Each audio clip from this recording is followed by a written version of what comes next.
Good evening mga friends! Ito at meron na naman tayong susunduin na isang importanteng pasahero mula Korea.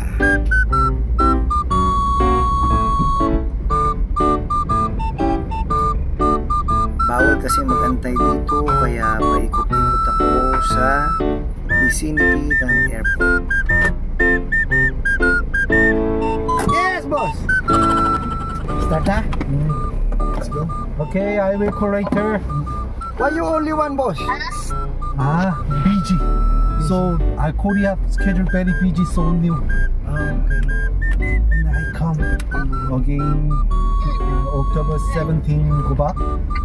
And October 17. Again October go back here. Oh. Okay. Oh. You us. You Huh? up us.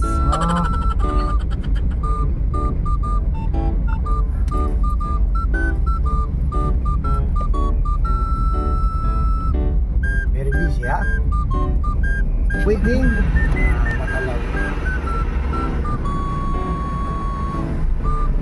Yan nga pala mga friends.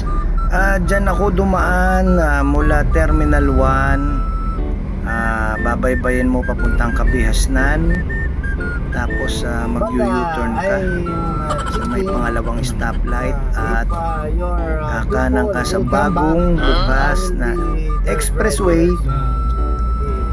papuntang Cavitex. Hindi mo na kailangang dumaan ng coastal. Yan na ang bagong daan mula Sukat Road papuntang Cavitex. Sa bandang kaliwa natin ay yan yung galing ng coastal. At kung manggagaling ka naman na Sukat, yan ang lusutan. Diyan ka dadaan papuntang Cavitex, dire-diretso ng Kawit, Cavite.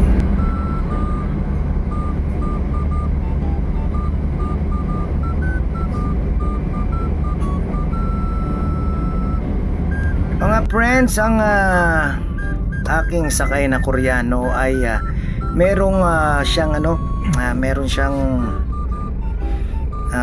ano ba yun, government to government. Yan nga, nagulat siya kung bakit ko raw alam agad yung bahay niya dahil isang beses ko pa lang siyang naihahatid. Yun nga friends, meron siyang school, Korean language school na nagpapadala ng mga farmers sa Korea. Kaya sa mga taga Ternate dyan, pakisabihan nyo na merong isang Good Samaritan na gustong magpapunta ng mga gustong mag trabaho sa Korea sa farmer. Son and daughter. Yun, sana itag nyo siya tapos message lang kayo para maibigay ko sa inyo yung link kung saan siya pwedeng kontakin mga friends.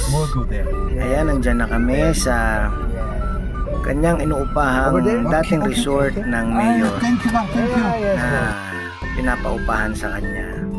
Yun lang mga friends. Thank you.